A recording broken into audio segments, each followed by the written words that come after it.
Princess Penelope's Parrot, written by Helen Lester and illustrated by Lynn Mussinger.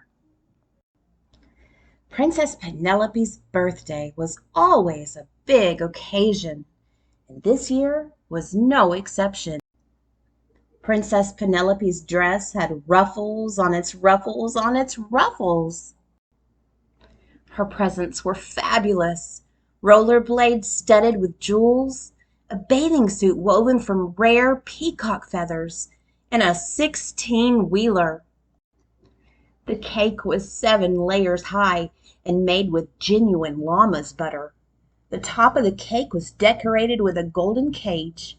Within that golden cage was a beautiful parrot. "Gimme!" said Princess Penelope, her mouth stuffed with cake. "Gimme! Gimme! Gimme!" Quickly, her servants stood one on top of the other, plucked the golden cage from the top of the cake, and presented it. "Mine!" said the princess. "Mine! Mine! Mine!"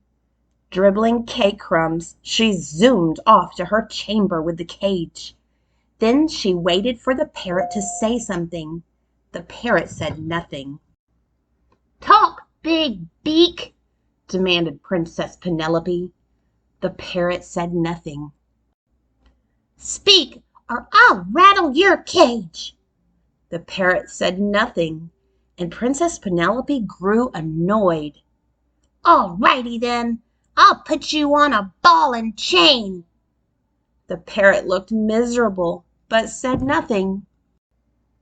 Gritting her teeth, the princess hissed, "Look, bird brain, I'm about ready to pluck your feathers out one by one." Still, the parrot said nothing. Furious, Princess Penelope marched right up to the cage, stared at the parrot nose to beak, and yelled, "Why don't you just get lost, knothead?" But the parrot did not get lost. It stood in silence, nibbling forlornly on the precious few bird seeds the princess flicked its way. Princess Penelope glared at the parrot, snarling, "Stupid buzzard!"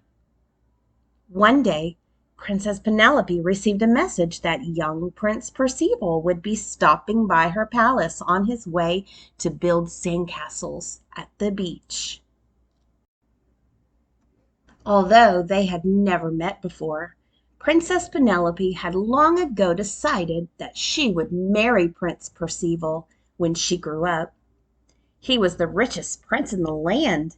Not just a little rich, but rich, rich, rich. She could just picture herself as Mrs. Prince Percival. She'd have diamonds sparkling from every toe and finger, and a crown so heavy it would fold her ears. The most precious of silks would cloak her right up to her royal nose. Maybe her royal nose would have a golden nose ring. She would make hundreds of lists for her servants. Then she'd settle back on her velvet pillows to eat caviar cones and watch a 20-foot TV all day long. But enough dreaming. Now she must get ready to make a fine impression on the prince. She chose her poofiest dress, arranged a new hairstyle, and struggled into her highest heels. As she clippy-clopped about, tidying her room, leaving out only her most expensive toys, she came across the parrot. "Stupid buzzard," she thought. Would the prince be impressed by this useless bird? Absolutely not. Never! So she hid the parrot behind the curtains. There, now everything was perfect. Princess Penelope put on her sweetest smile, sat upon her throne, and waited to dazzle the prince. Kalump, kalump, kalump. Princess Penelope put her hand to her ear. This must be her prince. Kalump, kalump, kalump. She could just imagine him galloping up on his fine white horse. Kalump, kalump, kalump. Prince Percival galloped into Princess Penelope's chamber. No horse, but impressive feet and nice shoes. Whoosh! Prince Percival bowed deeply and held out a huge bouquet of roses. "Gimme," said the parrot from behind the curtain. "Gimme, gimme, gimme." Prince Percival gulped and handed over the roses. "Mine," squawked the parrot. "Mine, mine, mine."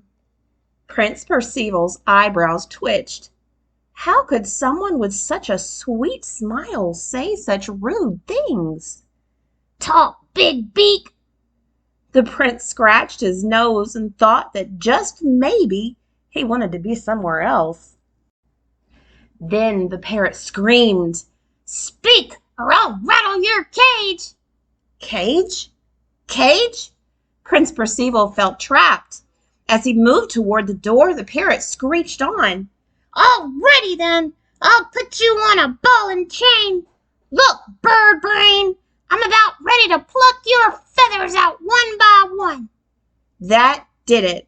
Prince Percival bolted out the door and galloped off. Clump, clump, clump. Princess Penelope followed. Clippy, cloppy, clippy, cloppy, clippy, cloppy. And the parrot flapped after them both, ball, chain, and all. Up and down staircases, past the birthday present room, and through the kitchen, they clumped and clippy-clopped and flapped. As Prince Percival finally galloped out the palace door into the safety of the green fields, the parrot called out, "Why don't you just get lost, knothead?" Prince Percival was delighted to do so and didn't stop once until he'd made it all the way to the beach.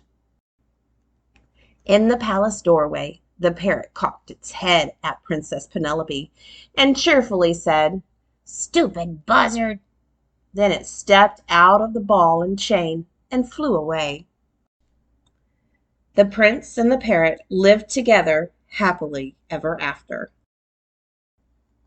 Princess Penelope was horribly embarrassed, but she got over it, and in no time she went right to work in front of her mirror, practicing her sweetest smile, just in case the second richest prince in the land should come her way one day.